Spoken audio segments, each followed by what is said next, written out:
ಸೌಕರ್ಯಗಳ ಬಗ್ಗೆ ಅಣ್ಣಂದಿರ ಜೊತೆ ಒಂದೆರಡು ಮಾತು ಏನಾದ್ರು ತಪ್ಪಾಗ್ತದೆ ಹೇಳಿ ಅಣ್ಣ. ಸ್ನೇಹಿತರೆ ನಮಸ್ಕಾರ. ಜಾತ್ರೆಯಲ್ಲಿ ಅಂತರ್ಗಟ್ಟೆಯ ನಮ್ಮ ಫ್ರೆಂಡ್ಸು ಅಣ್ದಿರು ಒಂದು 4-5 ಜನ ಸಿಕ್ಕಿದ್ದಾರೆ.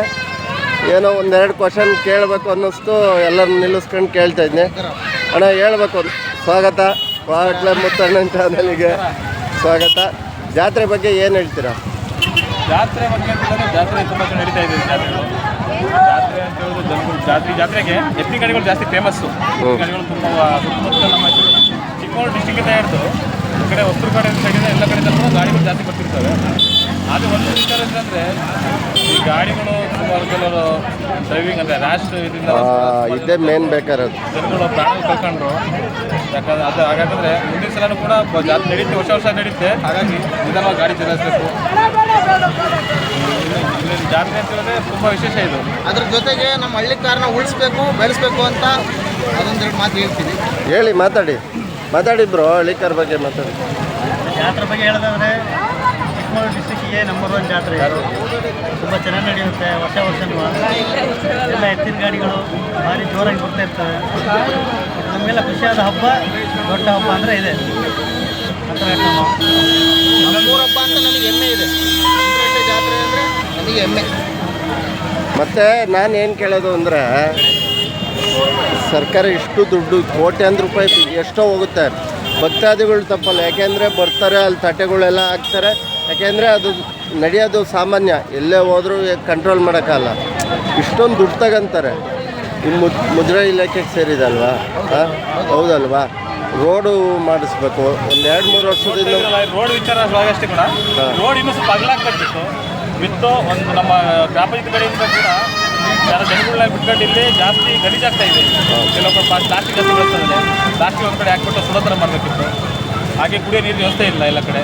ಅದೊಂದು ವ್ಯವಸ್ಥೆ ಮಾಡಿಬಿಟ್ಟು ಚೆನ್ನಾಗಿರೋದು. ಮತ್ತು ದೇವಸ್ಥಾನ ಸುತ್ತಮುತ್ತ ಕಾಂಪೌಂಡ್ ಆಗಲಿ ಮತ್ತು ಒಳಗೆ ವ್ಯವಸ್ಥೆಗಳಾಗಲಿ, ಈ ಮುದ್ರಾ ಇಲಾಖೆ ತಗೊಂಡವ್ರು ಹೊರಗಡೆ ಎಲ್ಲ ಕೆಲವೊಂದು ದೇವಸ್ಥಾನಗಳು, ಈಗ ನಮ್ಮ ಸಕ್ಕರೆಪಟ್ಟಣ ದೇವಸ್ಥಾನ ಆಗಲಿ, ಮೊದಲು ಇವ್ರ ಕೈಲಿದ್ದಾಗ, ಜನಗಳು ಗ್ರಾಮದವ್ರ ಕೈಲಿದ್ದಾಗ ಒಂದು ಭಾಳ ಅಭಿವೃದ್ಧಿ ಆಗ್ತೈತಿ. ಈಗ ಮತ್ತೆ ನಿಂತಿದೆ. ಹಾಗೆ ಇದುವೇ ಕಾಂಪೌಂಡ್ ಆಗಲಿ, ಈಗ ಆ ಕಡೆ ನೋಡಿ ಅಡುಗೆ ಮಾಡೋಕ್ಕೆಲ್ಲ ಒಳ್ಳೆ ಇನ್ನೂ ಹೆಚ್ಚಿನ ಫೆಸಿಲಿಟಿ ಮಾಡಿದರೆ ಜನಗಳು ದುಡ್ಡಲ್ಲ, ಜನಗಳು ಭಾಳ ಖುಷಿಯಿಂದ ಬಂದು ಏನೋ ಅವ್ರು ಇದ್ದಿದ್ದು ದೇವ್ರಿಗೆ ಹಾಕಿ ಒಂದು ಹೋಗ್ತಾರೆ. ಆದರೆ ಸರ್ಕಾರ ನಮ್ಮ ದುಡ್ಡೆಲ್ಲ ತಗೋಗಿ ಏನು ಮಾಡುತ್ತೆ? ಹೌದಲ್ವಾ? ಕೆಲಸ ಈಗ ವರ್ಷ ಅಂತ ಹೇಳಿದ್ರೆ ದೇವಸ್ಥಾನಕ್ಕೆ ಎಷ್ಟು ಲಕ್ಷಗಟ್ಟಲೆ ದುಡ್ಡು ಬರ್ತಾ ಇದೆ. ಸರ್ಕಾರದವರು ಅದನ್ನು ಒಳ್ಳೆ ರೀತಿ ಬಳಸ್ಕೊತಾ ಇಲ್ಲ. ಈಗ ದೇವಸ್ಥಾನ ಪಕ್ಕದಲ್ಲಿ ಅಷ್ಟು ಗಲೀಜಿದೆ, ಅಲ್ಲೊಂದು ಕ್ಲೀನ್ ಮಾಡ್ತಾರೆ. ಒಳ್ಳೆ ಕಾಂಪೌಂಡ್ ಆಗೋದಿರ್ಬೋದು, ಪಕ್ಕದ ಜಾಗನೂ ಕೂಡ ಇದೆ. ಒಳ್ಳೆ ಶೆಡ್ ಹಾಕಿ ಬೆಳೆಸೋದು ದೊಡ್ಡದಾಗಿ ಮಾಡ್ಬೋದಿತ್ತು.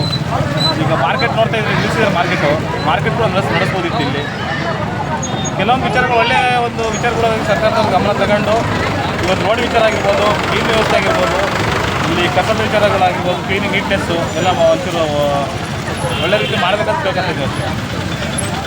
ಇನ್ನೊಂದೇನು ಅಂದರೆ, ಗುಡಿ ಒಳಗೆ ನೀರು ಬರೋದೊಂದು ವಿಡಿಯೋ ಬಂತು. ಅದೇನು ನಿಜನ ಏನಣ್ಣ? ಅದು ನಿಜ ಅಲ್ವಾ?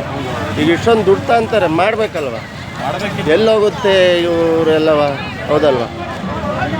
ಲಾಸ್ಟ್ ಹೇಳಿ ಒಂದು ಯಾರು ಇಲ್ಲಿ ಸುತ್ತ ಇದಕ್ಕೆ ಮೇನ್ ಇದು ಗೊತ್ತಿಲ್ಲ ಅಲ್ಲ, ಜನಪ್ರತಿನಿಧಿಗಳು ಯಾರು ಮೇನು ಮಾಡಿಕೊಡಿ ನಮಗೊಂದು ವಿನಂತಿ ಅಂತ ಒಂದು ಮಾತಾಡ. ಅದೇ ಈ ದೇವಸ್ಥಾನಕ್ಕೆ ಸಂಬಂಧಪಟ್ಟಿದ್ದ ಎಲ್ಲ ಅಧಿಕಾರಿಗಳನ್ನ ಕೇಳ್ಕೊತಿರೋದು ಅಷ್ಟೇ. ದೇವಸ್ಥಾನ ಆಗಿ ಇಲ್ಲಿಂದ ವಾತಾವರಣ ಏನಿದೆ ಸುತ್ತಮುತ್ತಲ ಕಡೆ ಚೆನ್ನಾಗಿ ನೀಟ್ನೆಸ್ ಇಟ್ಕೊಂಡು ಒಳ್ಳೆ ರೀತಿ ನಡೆಸ್ಕೊಳ್ಳೋದು ಕೇಳ್ಕೊತೀವಿ. Thank you madam. ನಡೆಸ್ತೀರಾ, ದಯವಿಟ್ಟು ಇನ್ನೂ ಚೆನ್ನಾಗಿ ನಡೆಸ್ಕೊಳ್ಳಿ ಅಂತ ನಾವು ಸ್ವಲ್ಪ ಕೇಳ್ಕೊತಾ ಇದ್ದೀವಿ. ನಿಮ್ಮ ಚಾನಲ್ ಮೂಲಕ ಒಳ್ಳೆ ರೀತಿ ಆಗಲಿ ಅಂತ ಓಕೆ, ನಾಲ್ಕು ಧನ್ಯವಾದ ಅಣ್ಣ. Thank you. ಏನದು?